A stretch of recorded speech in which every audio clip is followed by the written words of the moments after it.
नमस्कार, मैं हर्षित तिवारी। अभय न्यूज के 29 अगस्त रविवार शाम के बुलेटिन में आप सभी का स्वागत करता हूं। आइए देखते हैं आज दिन भर की प्रमुख खबरें। इस बुलेटिन के प्रायोजक हैं आर के निवास बाय आर के डेवलपर्स। शानदार घर खरीदें अब अपने बजट में। शहर की प्रतिष्ठित सहकारी विक्रमादित्य नागरिक बैंक के चुनाव में शैलेश कलवाड़िया के नेतृत्व वाली समन्वय पैनल का कब्जा होने के आसार हैं। समन्वय पैनल के उम्मीदवारों ने रुझानों में बढ़त बना ली है। ऐसे में माना जा रहा है कि समन्वय पैनल के 8 से ज्यादा उम्मीदवार जीत सकते हैं। हीरा मिल रोड स्थित मनोरमा गार्डन में मतदान के दौरान बड़ी संख्या में लोगों ने उपस्थिति दर्ज कराई। इस चर्चित चुनाव में वोटिंग देखने या उम्मीदवारों का हौसला बढ़ाने के लिए कमोवेश व्यापारी, राजनेता और बिल्डर पहुंचे।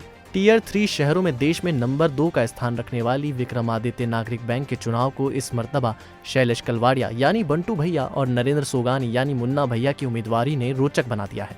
बिल्डर बिरादरी से आने वाले दोनों शख्स अलग अलग पैनल से दम भर रहे थे।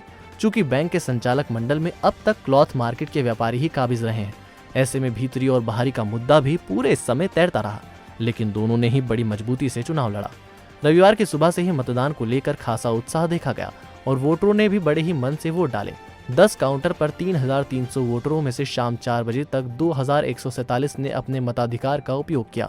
शाम 5 बजे मतगणना शुरू हुई तो एक साथ सारी पेटियां खोलने को लेकर थोड़ी देर के लिए बवाल भी हुआ। हालांकि जल्द ही 2 राउंड में काउंटिंग करने की बात पर सहमति बन गई। 2 टेबलों पर मतपत्र की गड्डियां बनाकर गिनती की शुरुआत की गई।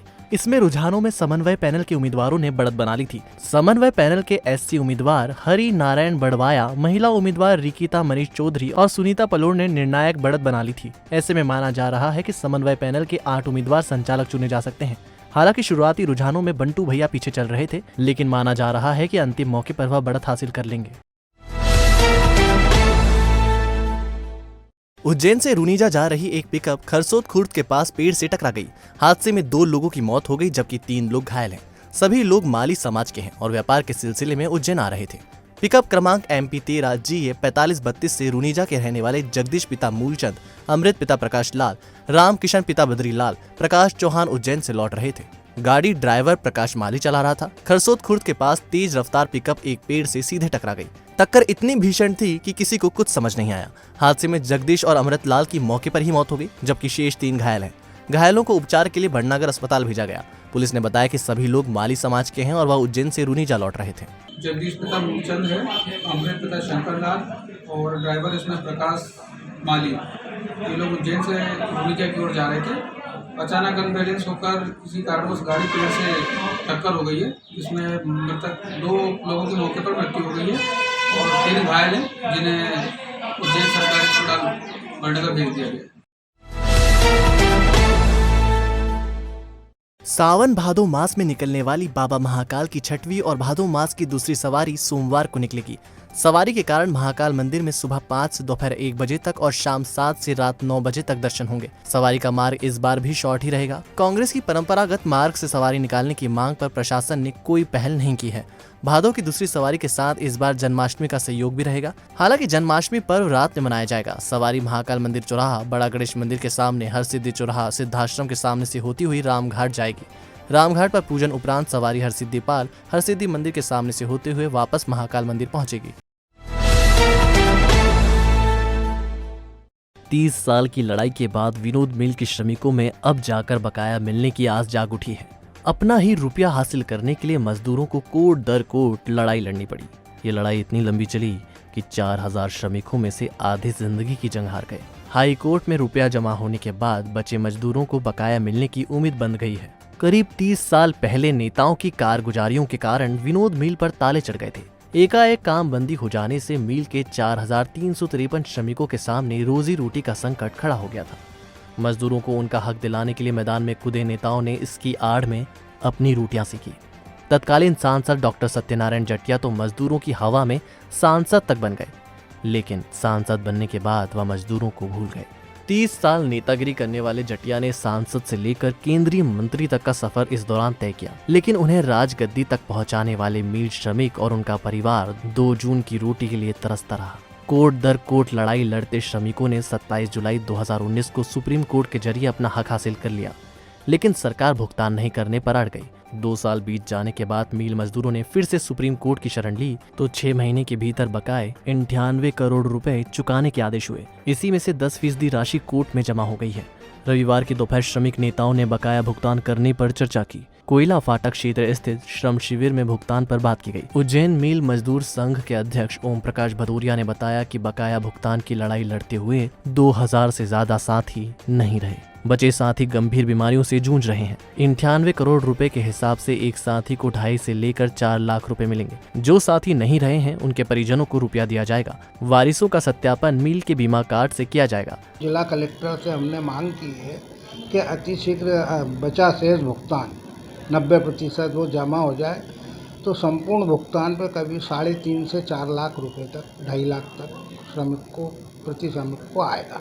मृतक श्रमिकों के लिए क्या है कि मिल का जो बीमा कार्ड है उसमें फैमिली नाम है।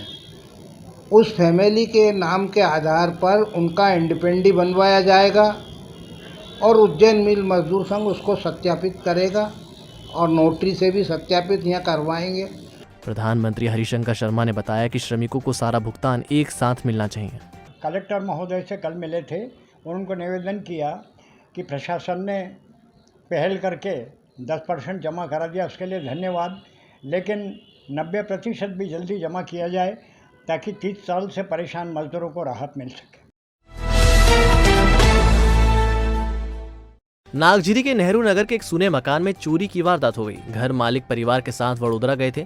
लौटे तो घर के भीतर पूरा सामान बिखरा था। आशंका है कि चोरों ने घर की ऊपरी मंजिल से प्रवेश कर वारदात को अंजाम दिया। यह मकान MS सिसोदिया का है। बिजली कंपनी के सेवानिवृत्त कर्मचारी सिसोदिया के सिर में चोट है और उनका उपचार वडोदरा के अस्पताल में चल रहा है। इसी का फायदा चोरों ने उठाया। रविवार को जब लोगों ने ताला टूटा देखा तो परिजनों को सूचना दी। घर के भीतर का पूरा सामान अस्त व्यस्त था। अलमारी टूटी पड़ी थी। मकान में ऊपर की तरफ जाने वाला रास्ता खुला था। इससे आशंका है कि चोर छत के रास्ते मकान में घुसे और वारदात को अंजाम देकर फरार हो गए। पुलिस ने मुकदमा दर्ज कर लिया है। चोरी गए सामान का पता परिजनों के आने के बाद चलेगा। नेहरू युवा केंद्र के अमृत महोत्सव में उज्जैन की मालवा नाट्य माच मंडली ने रविवार को मंगरोला में शानदार प्रस्तुति दी। कलाकार गांव में कला के माध्यम से आजादी की वर्षगांठ मनाने पहुंचे थे। पंचायत भवन में हुए कार्यक्रम में बड़ी संख्या में ग्रामीण उपस्थित थे। मालवा नाट्य माच मंडली के कलाकारों ने मालवी भाषा में मधुर गीत प्रस्तुत किए। गांधी जी के विचारों को गीतों के माध्यम से प्रस्तुत किया गया। माच मंडली की संचालिका कृष्णा वर्मा के अनुसार आजादी के 75 साल पूरे होने पर रीजनल आउटरीच ब्यूरो सूचना एवं प्रसारण मंत्रालय भारत सरकार भोपाल की ओर से अमृत महोत्सव सांस्कृतिक कार्यक्रम किए जा रहे हैं, जिसके अंतर्गत अलग अलग जगहों पर सांस्कृतिक कार्यक्रमों की प्रस्तुति दी गई। मंगरोला में अंतिम प्रस्तुति थी। इसे ग्रामीणों ने काफी सराहा।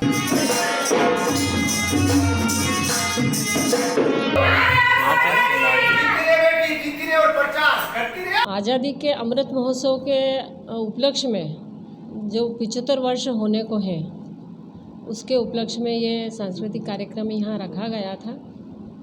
हम लोगों ने सांस्कृतिक कार्यक्रम देने की कोशिश की है। छोटी मोटी सेवा जो भी बनी हमसे, गांधी जी के ऊपर, गांधी जी क्या चाहते थे, गांधी जी के क्या उपदेश थे, किस तरह से रहना है, छुआछूत ना मानना, भाईचारे से रहना और सभी से अच्छा रिश्ता बनाए रखना, कैसे रखना है, ये गीत के, नृत्य के और नाटिका के माध्यम से हमने सबको बताया है। गांधी जी के ऊपर जो मेरे पिता थे सिद्धेश्वर सेन, उनके द्वारा लिखे हुए गीत थे, उन गीतों की प्रस्तुति की हमने, जो गांधी जी के ऊपर लिख के गए थे वो। RSS की संत बाली नाथ बस्ती के स्वयंसेवकों ने रविवार को माधव क्लब रोड से गुजरने वाले लोगों को मास्क बांटे। इस दौरान कोरोना की तीसरी लहर से बचने की समझाइश भी दी गई। स्वयंसेवक हाथों में तख्तियां लिए थे। इसमें कोरोना से बचने की सीख देने वाले नारे लिखे थे। दिन भर में करीब 500 मास्कों का वितरण किया गया। सामाजिक सद्भावना के संयोजक भरत बेंडवाल ने बताया कि लोगों को तीसरी लहर से बचने की समझाइश दी गई। इस दौरान करीब 500 मास्कों का वितरण किया गया। हम तीसरी लहर का आगाज कर रहे हैं लोगों को और मास्क वितरण कर रहे हैं और ये समझाइश दे रहे हैं कि मास्क पहनिए, अपने को और अपने परिवार को कोरोना से बचाइए। इसी का ध्यान में रखते हुए सभी को हम मास्क वितरण कर रहे हैं। सोशल मीडिया पर वीडियो ऑडियो क्लिप अगर आप शेयर कर रहे हैं या कमेंट्स कर रहे हैं तो सावधान रहिए। अगर ये भ्रामक है तो आप पर IT एक्ट के तहत गंभीर, संज्ञेय एवं दंडनीय अपराध है। उज्जैन पुलिस ने बताया कि ऐसे भ्रामक वीडियो, ऑडियो की लगातार मॉनिटरिंग की जा रही है। ऐसे लोगों पर कड़ी कार्रवाई की जाएगी। विक्रम विश्वविद्यालय में नए सत्र से शुरू हो रहे 44 पाठ्यक्रमों का शुभारंभ सोमवार को राज्यपाल मंगू भाई पटेल करेंगे। कार्यक्रम के लिए महामहिम सुबह 11 बजे उज्जैन पहुंचेंगे। सर्किट हाउस में कुछ देर ठहरने के बाद वह सीधे विक्रम कीर्ति मंदिर पहुंचेंगे। कार्यक्रम में उनके साथ कुलपति प्रोफेसर अखिलेश कुमार पांडे, कैबिनेट मंत्री मोहन यादव, कृषि मंत्री कमल पटेल, सांसद अनिल फिरोजिया और विधायक पारस जैन उपस्थित रहेंगे। कुल सचिव प्रशांत पुराणिक ने बताया कि कार्यक्रम कोविड गाइडलाइन के तहत होगा। कार्यक्रम स्थल पर बैग, ब्रीफकेस, खाद्य पदार्थ लेकर आना वर्जित रहेगा। कार्यक्रम के दौरान मोबाइल इस्तेमाल करने की अनुमति भी नहीं होगी।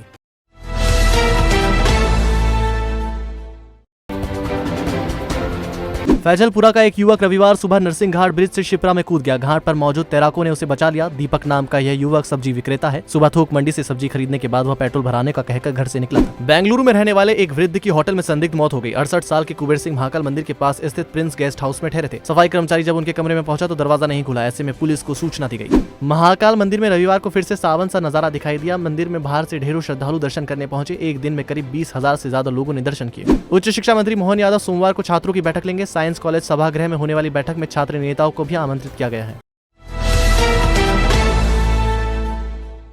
तो आपने देखा हमारा बुलेटिन। आपको हमारा बुलेटिन कैसा लगा, इसका फीडबैक कमेंट सेक्शन में जरूर दीजिएगा। कल फिर मिलेंगे नए बुलेटिन के साथ। नमस्कार।